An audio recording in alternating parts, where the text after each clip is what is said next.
My next guest needs no introduction. He's an American icon, one of the great ones, a bona fide hero of his day, whose reputation precedes himself. He's been dubbed as America's mayor by the popular press. In 2002, he was knighted by Queen Elizabeth II of Great Britain. But before those starry-eyed nights of celebrity and fame, he started his career as a humble federal prosecutor with nerves of steel. During his tenure at New York Southern District, he has prosecuted dozens of high-profile individuals, ranging from organized crime figures to politicians. He's no stranger to tough battles and high stakes. As the mayor of New York, he cleaned up the tough streets. He led by example during the perilous September 11th attacks on the Twin Towers, when his city needed him the most. He has even beat cancer. Most recently, he was called back to public service by President Donald Trump as personal advisor to the administration. Today, he manages a boutique New York law firm, Giuliani Partners. He champions for truth, justice, and the American way. Please welcome the Honorable Mayor Rudolph Giuliani. Welcome, Your Honor. How are you? I'm doing well, sir. How are you?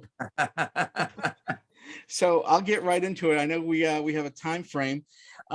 Your Honor, during your tenure at the New York Southern District, you prosecuted all kinds of criminal cases perpetrated by Wall Street bankers, hedge funds, and the likes, white-collar crimes. Can you tell us a little bit about your experience? Well, I mean, my experience is that I began, after being a law student and a law clerk, I began right away in the U.S. Attorney's Office, right from the very bottom. I tried every imaginable kind of case there was. And then I had the honor of being the head of the U.S. Attorney. I was the U.S. Attorney for 6 years. So I've seen it right at the street level and right at the very top. So I guess I feel very comfortable with understanding law enforcement. Probably I understand that better than I do anything else. I've had more experience with it than anything else. Why are these guys so hard to catch? Well, I mean, it depends. First of all, they're trying not to be, right? So these are largely, particularly when you're talking about federal crimes and white collar crimes, and even many forms of drug dealing and other kinds of, you're talking about very intelligent people usually. These are they're not the usual, just like street gangs. Right.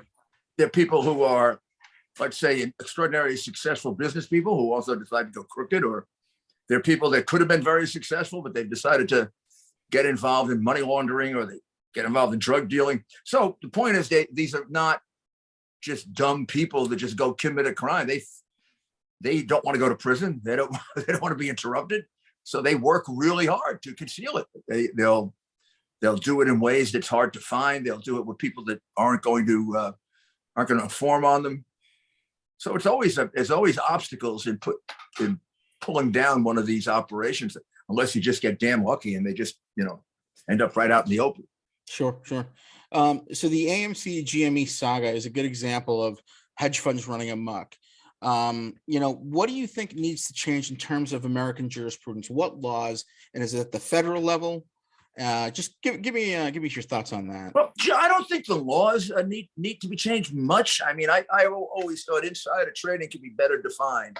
It's a little bit too the whole concept of not the classic insider trading, but when you start getting further removed from just a pure person who works for a company, is on a board, gets information under very, very secure circumstances, or circumstances they have a great deal of duty. When you start having somebody heard something in a restaurant, who heard it in a store, who heard all those circles around it, those can be better defined, at least for criminal purposes. But it isn't so much the laws, it's the application of the laws. First of all, it took a long time for anyone to want to prosecute white collar crime. It was kind of like, oh, that's not really crime. And then we went through a period of time when I think we were overzealous in prosecuting white collar crime. It was like we couldn't see the difference between murder and white collar crime. And white collar crime is terrible, it's awful, and money, whatever. But taking lives is a heck of a lot more dangerous than that. So I think white collar crime first was ignored, then it was overdone and exaggerated. Now I tend to think we're at a good balance. Problem that white collar crime runs into is the problem that all crime runs into. The present Justice Department is not a justice department. It's a political prosecution operation of the Democrat Party. So that distorts all justice. A Republican can get caught for the old federal statute for deliberately giving the weather wrong and go to prison for 25 years, and a Democrat could take $30 million in bribes and not get prosecuted. That's very interesting. Do you think to some degree financial regulators are protecting big finance, the big banks? It seems like there's an incestuous nature to the whole thing, and SEC chiefs and Fed chairmen are trying to jockey themselves into a position for the future, so they're not ratting out their buddies and such. Amiga nostra, right? That's a very, very good and difficult question to answer. And the answer to it is sometimes yes and sometimes no. I mean, I think there are a lot of regulators that are just pure people and they're there for one purpose and one purpose alone, which is to regulate fairly and industriously and correctly. But then I think there are some of them on the edge completely who are maybe corrupted by the size and the wealth and the influence of these people. And then there are some that are just institutionalists. So they don't do it for money, and they don't do it corruptly, but they do it because of their biases or prejudices. So I do think there is too much of a cozying up of the regulators to the industry, in the case of the financial industry. Right, because money is money after all in America. Yeah, money is money, and first of all, even if you don't think about it in terms of money, they're sort of the standard, and they it's hard to believe they're wrong, and it's hard. Then there could also be a certain amount of cowardice. You don't want to go against them because you want a job there. So yeah, that doesn't mean it happens all the time. It doesn't mean everybody's like that. It just means that that's an issue to worry about. So earlier this year, or actually earlier last year, AMC and GME were squeezed, and we had a bunch of hedge funds get caught doing some kind of shifty stuff, Robinhood, and it came into the question. The question came up is, are they naked short selling? Are they doing anything illicit that we need to start regulating with? And it's still very. I mean, we believe in the retail investor community. Who was that? Citadel Securities, Jane Street, Simplex, all those guys that were involved in the squeeze, the first gamma squeeze, as we said. They were essentially caught. They somehow, lawyered up, and they somehow got out of it. But it's still happening. It's still going on. What kind of advice would you give to retail investors like myself who try to protect themselves? Because currently, as it seems, we have been buying the dip, doing everything we're not supposed to be doing. And we're at that point where when this thing pops, it's creating systemic risk across the market. So I guess my question would be, what would you tell retail investors of the future when dealing with these predators? Well, I say you have to be very careful. And you have to do the best you can to do some due diligence. If you have an advisor, it's really helpful. If you can have a third party who has expertise in the area and therefore can give you not just third party knowledge, but third party perspective on whether this looks like a major risk that you're taking. And look, I mean, there's no form of investing from the simplest to the most complicated that doesn't have some degree of risk involved. The question is, can you minimize it? Can you exhaust it to some extent, find out about it, and then put it in the proper perspective? Do you think that the big banks should be regulated more and be more scrutiny? The big banks, should they be regulated more thoroughly, or should we just let them do what they need to do for the sake of? Well, I don't know. I don't know that they need any more designated regulations. Do I think they should be more carefully examined? Yes, I do. I'm not sure that this is a case of there's not enough regulations as there aren't enough people to do it in an adequate way, given the complexity of it. Mm-hmm. Fair enough.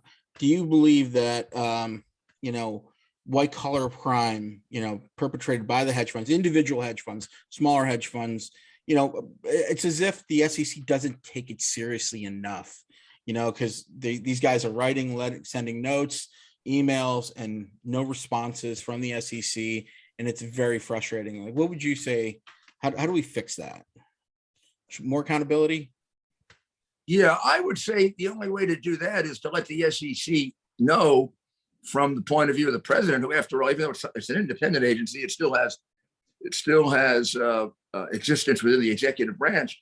that he expects a lot more performance out of them, a lot quicker, a lot faster. They don't have to always, they don't have to worry about being right or wrong. They just have to worry about doing the right thing, helping people. So during your time, do you have any memorable moments dealing with the financial world on Wall Street as a U.S. attorney that you can share? Oh yeah, I got plenty. I mean, if you could talk about Milken Boski, you can talk about the times I would go down to the floor and open it, and they would all wonder what is he doing here? Is he coming here to arrest me? I tell you, yeah. I mean, I had a lot of experience, and a lot of them have a sense of humor. Even the ones you're investigating, it is a little different than the investigations of organized crime and terrorists and things like that. It's a little calmer, and it's a lot calmer.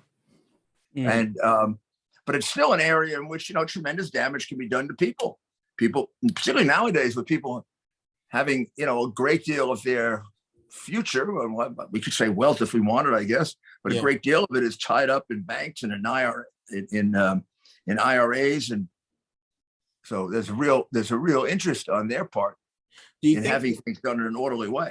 Your Honor, do you think the individual retail investors, guys like me, should have more freedoms to because I feel as if we're in this state where it's like a nanny state. Certain parties in the United States like, hey, you know what, these guys, you don't want to let retail cut loose. They might, quote, gamify stocks and stuff like that. And that's really, I've got I have 2 master's degrees, and to tell. So when somebody in government says, "Well, you might gamify it," well, I'm in the industry. I have 2 masters in finances. Why couldn't I be able to do that? Like, do you think it should be deregulated for civilians? Just non-finance folks to make money on the market. You mean in general? In general. Well, the basic criminal regulation of the market is not overly oppressive, and it's applied with a fair degree of discretion. Where you could use a tremendous amount of cutback in regulation are all of the filing regulations and analysis regulations, and that on the civil side the SEC puts you through. That's for most people. They're willing to go through that so long as it's being done in good faith and people are trying to get it done as quickly as possible. But very often, the government almost seems to be harassing you with the amount of regulation they put you through. And so much of the regulation, it's about things that really don't matter. I mean, they don't focus in completely on the risk factors that might have to do with illness, or the risk factors that might have to do with financial fraud. They're just broad, one regulation after another, Very, very damaging. I think it damages our economy as much or more than taxes. I see that the majority of, the regulations that are out there against retail investors, brought on by SEC and the Fed, has been to deter us and to, put us in a corner by ourselves. Put us in that corner and not allow us to participate freely. And they keep using that word, gamification, especially during the short squeeze. But do you believe that, we should have, I feel as if we don't have enough power as retail. We're not even talking about the banks. We're talking about just retail investors, you or I, just to get on a phone app to buy shares, Well, retail investors are not organized in a powerful enough way to have influence beyond just their numbers. And there are so many other organizations that are situated in that way that comparatively, that's where you're losing. I mean, they're all moving ahead now, in one form or another, covered by gambling and additional resources that'll bring in. So you have to take a look. You have to take a look at the value of the regulations. And are they? There are regulations that are actually enormously helpful. Do they have value? Most of them don't. And when they don't have value, then they should be ameliorated or removed. And I don't think you have, meaning people on the outside, the necessary power to do that, unless you're a very big company and you're organized with the right lobbying group. which is not right. It shouldn't be that way. The inequity of a regulation should be determined by the regulation itself, not that it's affecting rich companies as opposed to poor companies. That's interesting. So what do you think, we're in this precipice where AI is coming into into mainstream collective thought. It's going to influence technology. It's going to influence the market in many different ways. What's next in terms of regulatory stuff that should be coming out? Are we going to let the robots handle everything? Do you think it's wise for us to do that? I'm going to tell you what I think until we get through this woke and racist era. It's going to be about substantial amount of the focus of the federal government, whether it's within the White House or one of the many agencies, including those that regulate in your area. They're all going to try to outdo each other with messages that I would call Marxist messages. Mm-hmm. They can go way afield to attacking religion, attacking families. What they're trying to do is break down your love and joy and happiness of being an American and a New Yorker, which happens to people at Christmas time. Oh, sure. I heard about that. Yeah. I heard about somebody else made a comment about that as well. So that's fine. Let me ask you, and we'll wrap this up right here. Thank you. What needs to change right now with the way the market, in terms of the actual market itself? What needs to change for the better that we survive China, we survive all the others? Predatory players have to get out. Okay. You always need. I believe in a free market. There's no question about it. But I think a free market has to also be a police market in the sense that it has to be fair, and it has to be responsive to problems and issues. That's not, you just don't get together and no regulations, no rules. We're just going to trade. That would be unrealistic given human nature. Right. Do you think that retail should be empowered? Should the Fed? Absolutely. It's a very important part of our economy. It's a very important part of our way of life. Sure, absolutely. I think that ought to do it. Congratulations on granddaughter Grace. Tremendous, absolutely amazing. I love that. Well, thank you, sir. And you're a good man. I enjoyed it. I appreciate you coming on. I hope you come back one day soon. Tell Courtney it was a good interview. It was fun. Also, I'm gonna actually post a link for Andrew's campaign run in New York. We'll put that on the bottom in the description. And, good. That's nice. I'll enjoy that. He'll enjoy that. Oh, we love you. We love you on the show. So we hope you come back. Thank you. Thank you. And thank you, Miss Maria. I appreciate everything, you guys. Thank you so much. We'll very good. Thank you. Take care. Bye, Your Honor. Thank you.